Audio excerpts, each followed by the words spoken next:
रमाकृष्ण परमहंस और मां काली का संबंध भारतीय अध्यात्म के इतिहास में एक अद्वितीय और अलौकिक उदाहरण है। यह केवल भक्ति या साधना की कथा नहीं, बल्कि ईश्वर के साथ जीवंत, सजीव और प्रेममयी संबंध की कहानी है। रमाकृष्ण परमहंस के लिए मां काली कोई दूरस्थ देवी नहीं थी। वे तो हर क्षण, हर सांस में उनकी अंतरात्मा का हिस्सा थीं।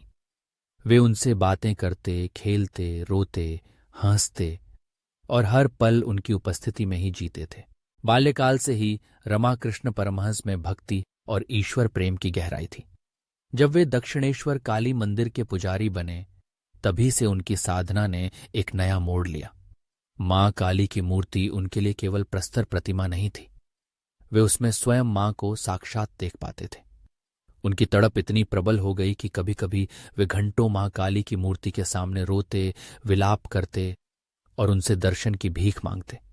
एक दिन जब विरह असह्य हो गया तो वे आत्मोत्सर्ग का निश्चय कर बैठे, लेकिन उसी क्षण मां काली ने उन्हें दिव्य दर्शन दिए। एक अद्भुत प्रकाश में, सजीव, मुस्कुराती हुई, प्रेम और करुणा से भरी। उस दिव्य अनुभव के बाद रमाकृष्ण और मां काली का बंधन और भी गहरा हो गया। वे उनसे रोज बात करते, सलाह लेते, प्रश्न पूछते और उनके साथ बालक की तरह खेलते।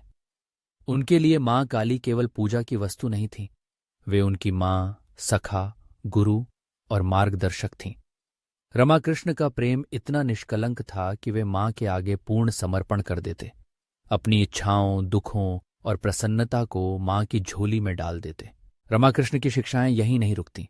वे अपने शिष्यों को सिखाते कि मां काली हर जगह है, प्रकृति में, पशु पक्षी में, नदी वन में और हर जीवित प्राणी में।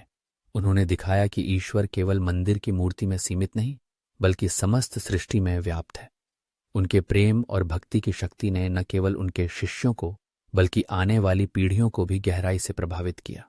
रमाकृष्ण परमहंस के जीवन से हमें यह सीख मिलती है कि ईश्वर से संबंध केवल पूजा पाठ या अनुष्ठान से नहीं, बल्कि निष्कपट प्रेम, पूर्ण समर्पण और बालक जैसी सरलता से बनता है।